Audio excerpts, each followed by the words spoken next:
നിങ്ങളുടെ ജീവിതത്തിൽ സാധാരണയായി കണ്ടുവരുന്ന ഒരു കോഴിമുട്ട നൂറ്റാണ്ടുകളായി പുരാതന മാന്ത്രിക വിദ്യയിൽ ഉപയോഗിച്ചിരുന്നതായി നിങ്ങൾക്കറിയുമോ? പാചകത്തിനല്ല, മറിച്ച് സംരക്ഷണത്തിനും സ്നേഹത്തിനും വശീകരണത്തിനും ഭാവിയിലേക്കുള്ള പ്രതീക്ഷകൾക്കും വേണ്ടിയാണ്. മന്ത്രവാദത്തിൻ്റെയും നാടോടി മാന്ത്രികതയുടെയും നിഗൂഢമായ ലോകത്ത് കേവലം ഒരു കോഴിമുട്ട കൊണ്ട് മറ്റുള്ളവരെ വശീകരിച്ചു ചൊൽപ്പടിക്ക് നിർത്തുന്ന മാന്ത്രിക രഹസ്യത്തെക്കുറിച്ച് നിങ്ങൾക്കറിയുമോ? അതിൻ്റെ നിഗൂഢ ശക്തി എങ്ങനെ പ്രവർത്തിക്കുന്നു? മാന്ത്രികവും കൂടോത്രവും പഠിക്കാത്ത ഒരാൾക്ക് പോലും വളരെ ലളിതമായി ഒരാളെ എങ്ങനെ വശീകരിക്കാം? എന്തുകൊണ്ട് ഈ അറിവുകൾ മന്ത്രവാദികളെ രഹസ്യമാക്കി വെക്കുന്നു? ഇന്ന് നമുക്ക് ഈ വിഷയത്തെക്കുറിച്ച് വിശദമായി പരിശോധിക്കാം. ഈ സുപ്രധാന വിഷയത്തെക്കുറിച്ച് അറിയാൻ താല്പര്യമുള്ളവർ, ആരെയെങ്കിലും വശീകരിക്കാൻ ആവശ്യമുള്ളവർ, മറ്റൊരാളുടെ വശീകരണത്തിൽ പെട്ടുപോകുന്നതിൽ നിന്നും പ്രതിരോധിക്കേണ്ടവർ ഈ വീഡിയോ സ്കിപ്പ് ചെയ്യാതെ മുഴുവനായും ശ്രദ്ധയോടെ കേൾക്കുക. അല്ലാത്തവർ സ്കിപ്പ് ചെയ്തു പോകുക. ഇതൊരു സുപ്രധാന വിഷയമായതുകൊണ്ട് തന്നെ വളരെ വിശദമായാണ് പറയാൻ ശ്രമിക്കുന്നത്. പല ഭാഗത്തായി പറയുന്ന വിവിധ ഭാഗങ്ങൾ കൂട്ടിയോജിപ്പിച്ചാൽ മാത്രമാണ് ഈ പറയുന്നതിനെക്കുറിച്ച് നിങ്ങൾക്ക് പൂർണ്ണമായി മനസ്സിലാക്കാൻ സാധിക്കൂ. നമസ്കാരം. ഇൻറ്റിമേറ്റ് ഇൻസൈറ്റ്സിലേക്ക് വീണ്ടും സ്വാഗതം. ലൈംഗികാരോഗ്യവും മാനസിക ശാരീരിക ബന്ധങ്ങളും സംബന്ധിച്ചുള്ള പുരാതനവും ശാസ്ത്രീയവുമായ അറിവുകളും റൊമാൻറ്റിക് മോട്ടിവേഷൻ കഥകളും നിങ്ങളിലേക്ക് എത്തിക്കാൻ ശ്രമിക്കുന്നു. നിങ്ങൾക്ക് ഇതുപോലുള്ള അറിവുകൾ നഷ്ടപ്പെടാതിരിക്കണമെങ്കിൽ ആദ്യമായിട്ട് ഈ വീഡിയോ കാണുന്നവർ ചാനൽ സബ്സ്ക്രൈബ് ചെയ്യുകയും ബെല്ലൈക്കൺ അമർത്തുകയും ചെയ്യുക. ആദ്യം നമുക്ക് മുട്ടയിൽ മറഞ്ഞിരിക്കുന്ന ശക്തിയെക്കുറിച്ചും പുരാതന കാലത്തെ മാന്ത്രിക വിദ്യ ആധുനിക ലോകത്ത് പ്രസക്തമാണോ എന്നും പരിശോധിക്കാം. മന്ത്രവാദികളും നാടോടികളും ജ്യോതിഷികളും നിഗൂഢമായി കൈവശം വച്ചിരുന്ന മാന്ത്രിക വിദ്യയിൽ ലളിതമായ വസ്തുക്കൾക്ക് പോലും അസാധാരണമായ ശക്തി ഉൾക്കൊള്ളാൻ കഴിയുമെന്ന് അവർ വിശ്വസിച്ചിരുന്നു. പ്രകൃതിയുടെ സൃഷ്ടികൾ ജീവന്റെ പ്രതീകങ്ങൾ മാത്രമല്ല, അവ ഊർജത്തിൻ്റെയും ആഗ്രഹങ്ങളുടെയും പരിവർത്തനത്തിൻ്റെയും കണ്ണികളാണ്. ഈ പവിത്രമായ ഘടകങ്ങളിൽ കോഴിമുട്ട പുരാതന മാന്ത്രികത്തിൻ്റെ ഏറ്റവും ശക്തമായ ഉപകരണങ്ങളിൽ ഒന്നായി വേറിട്ട് നിൽക്കുന്നു. വശീകരണത്തിനായി മന്ത്രവാദികൾ ഉപയോഗിക്കുന്നത് നാം സാധാരണയായി കണ്ടുവരുന്ന കോഴിമുട്ടയല്ല. കോഴിമുട്ട മാറിപ്പോയാൽ വിദ്യ ഫലിക്കില്ല. അത് തിരഞ്ഞെടുക്കേണ്ട വിധം പിന്നീട് വിശദീകരിക്കുന്നുണ്ട്. മറന്നുപോയ ആചാരങ്ങൾ മുതൽ ആധുനിക ആത്മീയ ആചാരങ്ങളിൽ വരെ മുട്ട എല്ലായ്പ്പോഴും നിഗൂഢതയുടെ ഒരു പ്രഭാവലയം വഹിക്കുന്നു.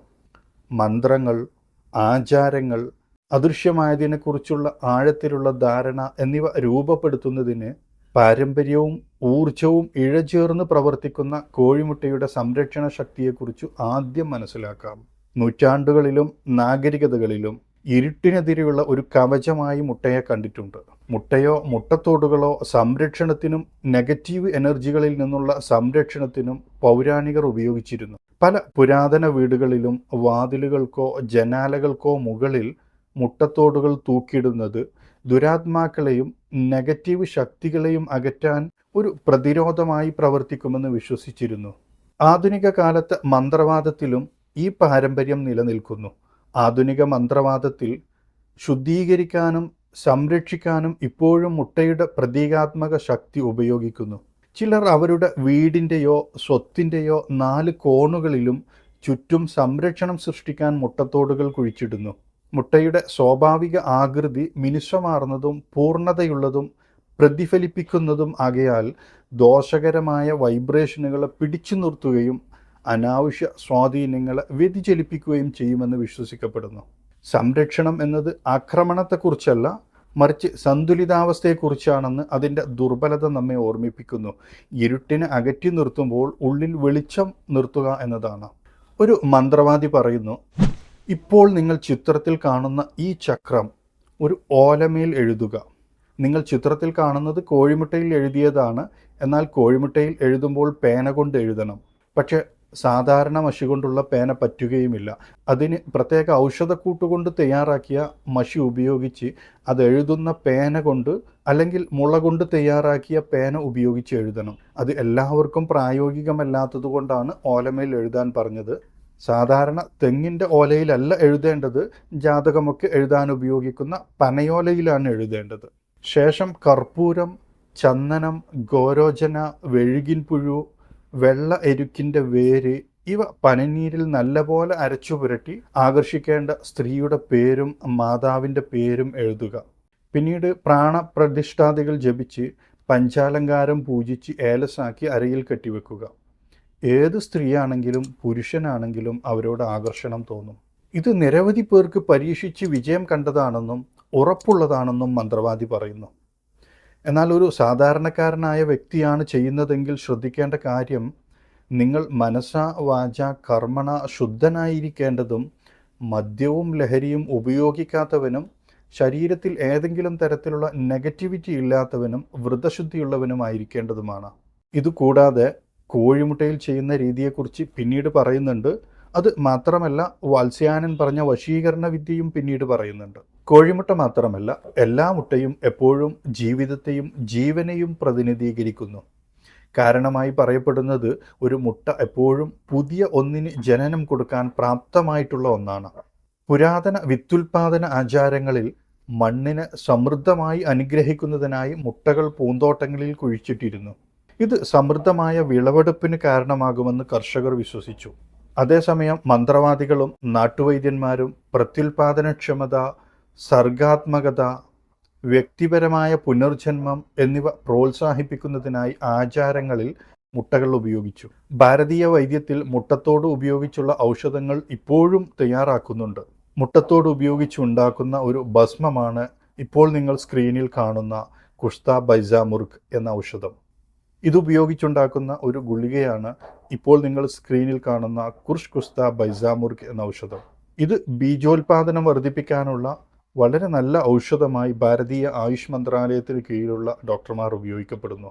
മാന്ത്രികതയിൽ മുട്ട സാധ്യതയെ പ്രതിനിധീകരിക്കുന്നു. എന്തായിരിക്കാമെന്നതിൻ്റെ വാഗ്ദാനമാണ്.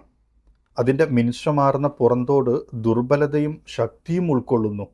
സൃഷ്ടി എപ്പോഴും ദുർബലതയോടെ ആരംഭിക്കുന്നുവെന്ന് നമ്മെ ഓർമ്മിപ്പിക്കുന്നു. ആത്മീയ പ്രവർത്തനങ്ങളിൽ മുട്ട ഉപയോഗിക്കുന്നവർ പലപ്പോഴും അങ്ങനെ ചെയ്യുന്നത് പുതിയ അവസരങ്ങൾ ഉണർത്താനും വൈകാരിക തടസ്സങ്ങൾ ശുദ്ധീകരിക്കാനും അല്ലെങ്കിൽ സ്നേഹവും ഫലഭൂയിഷ്ഠവുമായ ഊർജം അവരുടെ ജീവിതത്തിലേക്ക് ആകർഷിക്കാനുമാണ്. സംരക്ഷണത്തിനോ പ്രവചനത്തിനോ പുതുക്കലിനോ ഉപയോഗിച്ചാലും മുട്ട ഭൗതികവും ആത്മീയവുമായ ലോകങ്ങൾക്കിടയിലുള്ള ഒരു കാലാതീതമായ പാലമായി തുടരുന്നു. ശക്തി പലപ്പോഴും ലാളിത്യത്തിൽ ഒളിഞ്ഞിരിക്കുന്നുവെന്ന് ഇത് നമ്മെ ഓർമ്മിപ്പിക്കുന്നു. വളരെ ചെറിയ ഒന്നിനുള്ളിൽ അനന്തമായ സൃഷ്ടിയുടെ വിത്ത് കിടക്കുന്നു. അവയുടെ പ്രതീകാത്മകതയ്ക്കും ആത്മീയ പ്രാധാന്യത്തിനും പുറമെ വൈവിധ്യമാർന്ന മാന്ത്രിക കരകൗശലങ്ങളിലും മന്ത്രവാദങ്ങളിലും മുട്ടകൾ ഉപയോഗിക്കാം. ചില മന്ത്രവാദിനികൾ മുട്ടയെ നേർത്ത പൊടിയാക്കി പൊടിച്ച് മന്ത്രവാദ മിശ്രിതങ്ങളിലോ ധൂപവർഗത്തിലോ ഉൾപ്പെടുത്തി ഉദ്ദേശവും ഊർജവും വർദ്ധിപ്പിക്കുന്നു. നമ്മൾ കണ്ടതുപോലെ മുട്ടയ്ക്ക് അപാരമായ മാന്ത്രിക ശേഷിയുണ്ട്. സംരക്ഷണം, പ്രത്യുൽപാദനക്ഷമത, ആചാരപരമായ ഊർജം എന്നിവയുടെ ഉറവിടമായി ഇത് പ്രവർത്തിക്കുന്നു. പുരാതന പാരമ്പര്യങ്ങളിൽ നിന്നോ ആധുനിക രീതികളിൽ നിന്നോ ഉരുത്തിരിഞ്ഞതായാലും മുട്ടകൾ മാന്ത്രിക സമൂഹത്തിൽ വിസ്മയവും ആദരവും ഉണർത്തുന്നത് തുടരുന്നു. മനുഷ്യത്വത്തിനും പ്രകൃതി ലോകത്തിനും ഇടയിലുള്ള ആഴമേറിയതും പവിത്രവുമായ ബന്ധത്തെക്കുറിച്ച് നമ്മെ ഓർമ്മിപ്പിക്കുന്നു. അടുത്ത തവണ നിങ്ങളൊരു മുട്ട പൊട്ടിക്കുമ്പോൾ ഒരു നിമിഷം നിർത്തി ചിന്തിക്കുക. അതിൻ്റെ ശക്തി അടുക്കളയ്ക്ക് അപ്പുറത്തേക്ക് വ്യാപിക്കുന്നു. ഒരു ചെറിയ ഉദ്ദേശത്തോടെ അത് നിങ്ങളുടെ സ്വന്തം മാന്ത്രിക പരിവേഷണങ്ങളിലെ ഒരു പ്രധാന ഘടകമായി മാറിയേക്കാം. മന്ത്രവാദത്തിനായി പ്രധാനമായും ഉപയോഗിക്കുന്നത് സാധാരണ കോഴിമുട്ടയല്ല, കരിങ്കോഴിയുടെ മുട്ടയാണ്. എന്നാൽ ഇത് കറുത്ത കോഴിയാണെന്ന് പലരും തെറ്റിദ്ധരിച്ചിരിക്കുന്നു. അങ്ങനെ മാറി ഉപയോഗിക്കുമ്പോൾ ഫലത്തിലും വ്യത്യാസം കാണപ്പെടുന്നു. രണ്ടിൻ്റെയും നിറം കറുപ്പാണെങ്കിലും അഥവാ കറുത്ത നിറമുള്ള നാടൻ കോഴിയും കരിങ്കോഴിയും വ്യത്യസ്ത ഇനങ്ങളാണ്. കരിങ്കോഴിയും അതിൻ്റെ മുട്ടയും നമ്മുടെ നാട്ടിൽ ലഭിക്കുമെങ്കിലും അത്ര സുലഭമല്ല. മാന്ത്രിക ആവശ്യങ്ങൾക്കായി മാത്രമാണ് അധികപക്ഷവും ഇതിനെ വളർത്തുന്നത്. ചില കർഷകർ ഒരു മുട്ടയ്ക്ക് 100-200 രൂപയൊക്കെ ഡിമാൻഡ് അനുസരിച്ച് വാങ്ങിക്കാറുമുണ്ട്. ഇത് വാങ്ങിക്കുന്നവർ മുട്ട വിരിയിക്കുന്നത് തടയാൻ വേണ്ടി ചില കർഷകർ അത് ചൂടുവെള്ളത്തിലിട്ട് അതിൻ്റെ പ്രത്യുൽപാദന ശേഷി നഷ്ടപ്പെടുത്തി വിൽക്കാറുണ്ട്. ശരിക്കും ഇതൊരു ചതിയാണ്. മുട്ട വിരിയിക്കാനല്ലെങ്കിൽ പോലും ജീവനെ പ്രതിനിധീകരിക്കുന്നത് ഇത്തരം വശീകരണ ക്രിയകൾക്ക് ഉപയോഗിക്കാവൂ. അങ്ങനെയെങ്കിൽ മാത്രമേ അത് വർക്കാവൂ. എങ്കിലും ഇത് ഔഷധ ആവശ്യങ്ങൾക്ക് ഉപയോഗിക്കാവുന്നതുമാണ്.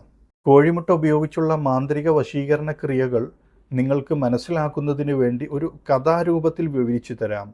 ഒരു മന്ത്രവാദി കോഴിമുട്ട കൊണ്ടുള്ള വശീകരണത്തിൻ്റെ രീതികൾ പറഞ്ഞു. അദ്ദേഹം ഇപ്രകാരം പറഞ്ഞു: കോഴിമുട്ട കൊണ്ടുള്ള വശീകരണ ക്രിയകൾ ഏതൊരു സ്ത്രീയുടെയും ഹൃദയം നിങ്ങളിലേക്ക് വശീകരിക്കാൻ കാരണമാകുമെന്ന് ഞാൻ വിശ്വസിക്കുന്നു. അയാൾ മാന്ത്രികവിദ്യ പ്രയോഗിച്ച യുവാവിനെക്കുറിച്ചുള്ള ഒരു കഥ പറഞ്ഞു. അവൻ ഇരുട്ടിൽ മന്ത്രം ഉരുവിടുന്നു. മെഴുകുതിരി വെളിച്ചത്തിൽ തിളങ്ങുന്ന ഒരു മുട്ട ഗ്ലാസിനടിയിൽ വച്ചിരിക്കുന്നു. മന്ത്രോച്ചാരണത്തിൻ്റെ ശബ്ദം അന്തരീക്ഷത്തിൽ മുഴങ്ങുന്നു. അതിൻ്റെ താളം ശ്വാസോച്ഛ്വാസത്തിൽ അലിഞ്ഞു ചേർന്നിരിക്കുന്നു. അതായത് ധ്യാനത്തിൽ മുഴുകി അവൻ്റെ മനസ്സും ചിന്തകളും സ്വയം നിയന്ത്രണ വിധേയമാക്കിയിരിക്കുന്നു. ശാസ്ത്രീയ ഭാഷയിൽ പറഞ്ഞാൽ അവൻ സ്വയം നിയന്ത്രിത ഹിപ്നോട്ടൈസ് അവസ്ഥ കൈവരിച്ചിരിക്കുന്നു. എങ്കിലും അവൻ്റെ വാക്കുകളുടെ മാസ്മരികത കൊണ്ട്, ശബ്ദത്തിൻ്റെ താളാത്മകത കൊണ്ട് മറ്റൊരാളുടെ ഹൃദയത്തെ നിയന്ത്രിക്കാൻ അവൻ സ്വയം അഭ്യസിച്ചിരിക്കുന്നു. ആ യുവാവിനെക്കുറിച്ചുള്ള കഥ ഇങ്ങനെയാണ്. അവൻ ഒരു സാധാരണ മനുഷ്യനായിരുന്നു. ഏകാന്തനും നിശബ്ദനുമായിരുന്നു. ഒരിക്കൽ യാദൃച്ഛികമായി അവൻ സുന്ദരിയായ ഒരു സ്ത്രീയെ കാണാനിടയായി. അവൻ്റെ മനസ്സിൽ ആ സ്ത്രീയോട് മോഹമുദിച്ചു. അവളുടെ ചിരി അവൻ ഒരിക്കലും സ്പർശിക്കാൻ കഴിയാത്ത സംഗീതം പോലെ തോന്നി. അവളുടെ തിളക്കമുള്ള കണ്ണുകൾ ഒരു നിമിഷത്തിൽ അവൻ്റെ മനസ്സിനെ പിടിച്ചു കുലുക്കി. അവളുടെ കൺപീലികളുടെ ചലനം അവനെ ആകർഷിച്ചു. ആ നിമിഷം മുതൽ അവളോടുള്ള ഭ്രമം അവനെ വേട്ടയാടാൻ തുടങ്ങി. ഒരു രാത്രിയിൽ അവൻ്റെ പൂർവികർ സൂക്ഷിച്ചു വെച്ചിരുന്ന ഒരു പഴയ താളിയോലയിൽ അവൻ ചില മാന്ത്രിക പ്രയോഗങ്ങൾ കണ്ടെത്തി. അതിൽ ഇങ്ങനെ പറയുന്നു: നിങ്ങൾ അവളുടെ സ്നേഹം ശരിക്കും ആഗ്രഹിക്കുന്നുവെങ്കിൽ ചന്ദ്രപ്രകാശത്തിന് കീഴിൽ ഭക്തിയോടെ ഒരു കോഴിമുട്ട എടുക്കുക. ഒരു കറുത്ത മെഴുകുതിരി കത്തിക്കുക. ഒരു ഇരുണ്ട തുണിയിൽ കോഴിമുട്ട വെക്കുക. അവളുടെ പേര് ജ്വാലയിൽ 3 തവണ മന്ത്രിക്കുക. അവൻ കൂടുതൽ വായിച്ചു. മാന്ത്രിക പ്രയോഗങ്ങൾക്ക് വേണ്ടി ഔഷധക്കൂട്ടുകൾ തയ്യാറാക്കിയ മാന്ത്രിക മഷി ഉപയോഗിച്ച് അവളുടെ പേര് ഒരു കടലാസിൽ 101 തവണ എഴുതുക. ഇനിയിപ്പോൾ നിങ്ങൾ ഈ മഷിക്ക് വേണ്ടി ഔഷധക്കൂട്ടി എവിടെ നിന്ന് കണ്ടുപിടിക്കും എന്നോർത്ത് കഷ്ടപ്പെടേണ്ട. മാന്ത്രിക സാധനങ്ങൾ, പൂജാ സാധനങ്ങൾ വിൽക്കുന്ന ചില കടകളിൽ ഇത് ലഭിക്കാറുണ്ട്. ഈ മഷി ഉപയോഗിച്ച് എഴുതിയ കടലാസ് പതുക്കെ കത്തിക്കുക. ചാരം താഴെയുള്ള സ്ഫടിക പാത്രത്തിൽ ശേഖരിക്കുക. കോഴിമുട്ട ഒരു പളുങ്ക് ഗ്ലാസ് കൊണ്ട് മൂടുക. ആ കോഴിമുട്ടയിലും ഈ മഷി കൊണ്ട് ഇപ്പോൾ ചിത്രത്തിൽ കാണുന്ന പോലുള്ള രൂപം വരയ്ക്കണം. അതിൽ അവളുടെ പേരും മാതാവിൻ്റെ പേരും ഉൾപ്പെടുത്തണം. നിങ്ങളുടെ ശ്വാസം നിശബ്ദതയിലേക്ക് മങ്ങുന്നതുവരെ ആഗ്രഹത്തിൻ്റെ വാക്കുകൾ ജപിക്കുക. അല്ലെങ്കിൽ അവളുടെ പേര് മന്ത്രം പോലെ ജപിക്കുക. എന്നുവെച്ചാൽ നിങ്ങൾ ഏകാഗ്രമായ ധ്യാനത്തിൽ മുഴുകിയിരിക്കണം. നിങ്ങൾ ഏകാഗ്രതയുടെ ശക്തിയിൽ ലയിച്ചിരിക്കുമ്പോൾ പുറത്തുനിന്നുള്ള ശബ്ദങ്ങളൊന്നും നിങ്ങൾ കേൾക്കാൻ പാടില്ല. നിങ്ങൾ നിങ്ങളുടെ ചെവികളിൽ കേൾക്കേണ്ടത് നിങ്ങളുടെ ശ്വാസോച്ഛ്വാസത്തിൻ്റെ ശബ്ദം മാത്രമായിരിക്കണം. നിങ്ങൾ മറ്റു ശബ്ദങ്ങളൊന്നും കേൾക്കാത്ത, നിങ്ങളുടെ ശ്വാസോച്ഛ്വാസം മാത്രം കേൾക്കുന്ന ഏകാഗ്രതയിലെത്തിയാൽ അവളുടെ പൂർണ്ണ രൂപം മനസ്സിലേക്ക് കൊണ്ടുവരിക. എന്നിട്ട് അവളോട് നിശബ്ദമായി സംസാരിക്കണം. നിങ്ങളുടെ ഇഷ്ടം അവളോട് പറയണം. അവളോട് നിങ്ങളെ ഇഷ്ടപ്പെടാൻ പറയണം. അദ്ദേഹം പറയുകയാണ്, അവൻ അതുപോലെ ചെയ്തു. ആ നിശബ്ദതയിൽ എന്തോ ഒന്ന് അയാൾക്ക് അനുഭവപ്പെട്ടു. വായുവിലൂടെ പടരുന്ന ഒരു ചൂട്, ഒരു സ്പന്ദനം അനുഭവപ്പെട്ടു. ആ നിശബ്ദതയിൽ, ആ മുറിയിൽ അവൻ അവളുടെ അടക്കിപ്പിടിച്ച ശ്വാസോച്ഛ്വാസവും കേട്ടു. അത് പ്രവർത്തിച്ചുവെന്ന് വിശ്വസിച്ചുകൊണ്ട് അവൻ പുഞ്ചിരിച്ചു. ഈ കഥയുടെ ബാക്കി തുടരുന്നതിന് മുമ്പ് ഇതിലെ കഥാപാത്രത്തിന് പിന്നീടുണ്ടായ അനുഭവങ്ങൾ വിവരിക്കുന്നതിന് മുമ്പ് തുടർന്നും ചെയ്യേണ്ട ചില ക്രിയകൾ കൂടെ വിവരിക്കാം. അതിന് കുറച്ച് മുമ്പ് പറഞ്ഞ ചില കാര്യങ്ങൾ വിശദീകരിക്കേണ്ടതുണ്ട്. മുമ്പ് പറഞ്ഞല്ലോ ചന്ദ്രപ്രകാശത്തിന് കീഴിൽ എന്ന്. അതിനർത്ഥം നിലാവുള്ള രാത്രി എന്നാണ്. അടുത്തത് കോഴിമുട്ടയാണ്. അതിനെക്കുറിച്ച് ഏതു തരം കോഴിമുട്ടയാണ് എന്നൊക്കെ മുമ്പ് പറഞ്ഞിട്ടുണ്ടല്ലോ.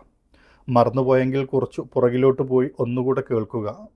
മന്ത്രവാദിയുടെ വിവരണങ്ങളിൽ നിന്നും മനസ്സിലാക്കാവുന്നത് കൃത്രിമ ഭക്ഷണം കൊടുത്തു വളർത്തിയ ബ്രോയിലർ കോഴിയോ ലഗോൺ കോഴിയുടെയോ അല്ലെങ്കിൽ നാടൻ കോഴിയുടെ പോലും മുട്ട എടുക്കരുത്.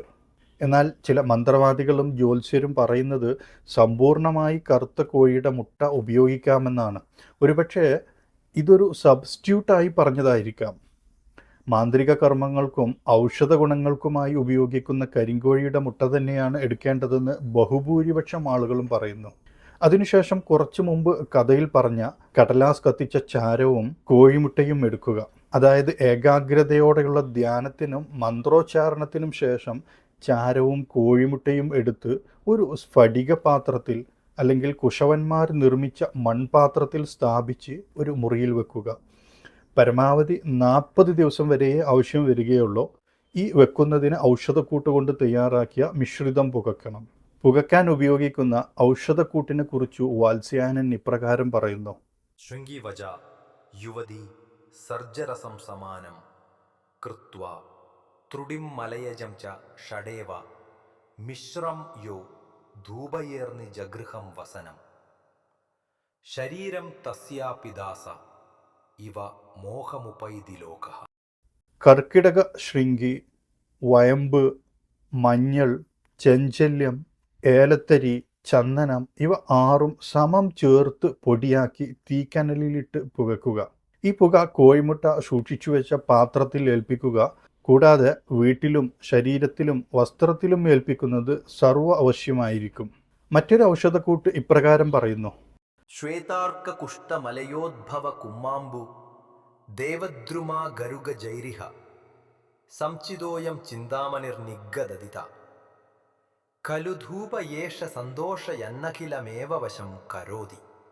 വെളുത്ത എരുക്കിൻ വേര്, കൊട്ടം, ചന്ദനം, കുങ്കുമപ്പൂവ്, ഇരുവേലി, ദേവതാരം, അകില്, നാഗപ്പൂവ് ഇവയുടെ ചൂർണം ചേർത്തുണ്ടാക്കുന്ന പുക ചിന്താമണി ധൂപമെന്നറിയപ്പെടുന്നു. ഈ പുക കോഴിമുട്ട സൂക്ഷിച്ചു വെച്ച പാത്രത്തിൽ ഏൽപ്പിക്കുക. കൂടാതെ വീട്ടിലും ശരീരത്തിലും വസ്ത്രത്തിലും ഏൽപ്പിക്കുന്നത് സർവ്വവശ്യമായിരിക്കും. സകലരെയും സന്തോഷിപ്പിക്കാനും ആകർഷിപ്പിക്കാനുമുള്ള ശക്തി ഈ പുകക്കുണ്ട്.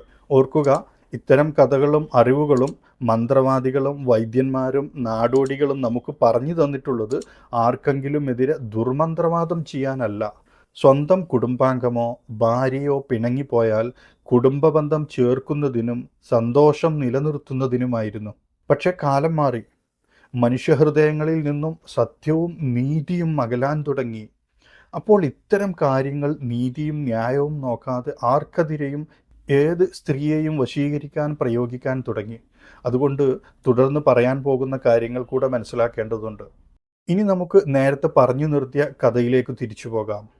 അതിലൂടെ നമുക്ക് ആ യുവാവിന് പിന്നീടുണ്ടായ കാര്യങ്ങളും ഗുണങ്ങളും ദോഷങ്ങളും ശ്രദ്ധിക്കേണ്ട മറ്റു കാര്യങ്ങളും മനസ്സിലാക്കാം. മന്ത്രവാദി പറയുന്നു, പിറ്റേന്ന് അവൾ അവനോട് സംസാരിച്ചു. അവളുടെ പുഞ്ചിരി മൃദുവായിരുന്നു. അവളുടെ സ്വരം വിചിത്രമായി ഊഷ്മളമായിരുന്നു. അവനത് വിശ്വസിക്കാൻ കഴിഞ്ഞില്ല. അവർക്കിടയിൽ അന്തരീക്ഷത്തിൽ എന്തോ ഒന്ന് മാറിപ്പോയതുപോലെ തോന്നി. എന്നാൽ താമസിയാതെ ആ ഊഷ്മളത തെറ്റാണെന്ന് അവന് തോന്നി തുടങ്ങി. അവളുടെ ചിരിയിൽ സന്തോഷം പോലെ അവന് തോന്നിയില്ല. അവളുടെ കണ്ണുകൾ ശൂന്യവും വിദൂരവുമായി തോന്നി, ജീവനില്ലാതെ പുഞ്ചിരിക്കുന്ന ഒരു പാവയെപ്പോലെ. അവളുടെ ചിരി യാന്ത്രികമായിരുന്നു. അവൾ അവനെ നോക്കുമ്പോഴെല്ലാം അവൻ ശക്തനും ശൂന്യനുമാണെന്ന് തോന്നി. രാത്രിയിൽ അവൻ മുട്ടയെക്കുറിച്ച് സ്വപ്നം കാണാൻ തുടങ്ങി. സ്ഫടികപാത്രത്തിൽ കിടക്കുന്ന മുട്ട ഉള്ളിൽ എന്തോ ജീവനുള്ളതുപോലെ സ്പന്ദിക്കുന്നതായി അവന് തോന്നി. അതിൽ നിന്ന് ഒരു ശബ്ദം ഉയർന്നു: നീ അവളെ ആകർഷിച്ചില്ല, പകരം നീ അവളെ ബന്ധിച്ചിരിക്കുന്നു. പിന്നീടുള്ള ദിവസങ്ങളിൽ അവളെ കാണുമ്പോഴെല്ലാം അവൻ ശ്രദ്ധിച്ചു, അവളുടെ മുഖത്ത് വെളിച്ചം മങ്ങാൻ തുടങ്ങിയിരിക്കുന്നു. അവളുടെ പ്രസന്നത നഷ്ടപ്പെട്ടിരിക്കുന്നു. ഇതാലോചിച്ചപ്പോൾ അവൻ്റെ ഹൃദയം ഇരുണ്ടു തുടങ്ങി. അവന് ആഗ്രഹിച്ചത് ലഭിച്ചു, പക്ഷെ അത് ആഗ്രഹിക്കുന്നതിൻ്റെ പരിശുദ്ധി നഷ്ടപ്പെട്ടു. ഒരു ദിവസം നേരം പുലർന്നപ്പോൾ സ്ഫടികപാത്രത്തിൽ സൂക്ഷിച്ചിരുന്ന മുട്ട പൊട്ടി തുറന്നത് അയാൾ കണ്ടു. അകത്ത് കറുത്ത പൊടി മാത്രം. കത്തിച്ച പുകയുടെ ഗന്ധവും മനസ്സിലെ ഖേദവും മുറിയിൽ നിറഞ്ഞു. ആ രാത്രി അയാൾക്ക് ഉറങ്ങാൻ കഴിഞ്ഞില്ല. വേദനാജനകമായ എന്തോ ഒന്ന് അയാൾക്ക് മനസ്സിലായി. അയാളുടെ മാന്ത്രിക ക്രിയകൾ അവളുടെ ഹൃദയത്തെ മാറ്റിയില്ല, അത് അയാളുടെ ഹൃദയത്തെ ചിന്തിപ്പിച്ചു. അവൻ സ്നേഹത്തെ നിയന്ത്രണമാക്കി ബന്ധിപ്പിച്ചു, ആഗ്രഹത്തെ ബലമായി കൈവശമാക്കി, ആകർഷണം ആസക്തിയാക്കി. അവൻ ഒടുവിൽ മനസ്സിലാക്കി, ശക്തി കൊണ്ടും ബലം കൊണ്ടും പിടിച്ചു വാങ്ങുന്ന സ്നേഹം കൊണ്ട് ഒരു സ്ത്രീയെയും ആത്മാർത്ഥമായി നിന്നെ സ്നേഹിക്കാൻ പ്രേരിപ്പിക്കാൻ കഴിയില്ല. ഒരുപക്ഷെ ഇപ്പോൾ നിങ്ങൾ ചിന്തിക്കുന്നുണ്ടാകും, ഇതൊക്കെ സംഭവിക്കുന്ന കാര്യങ്ങളാണോ?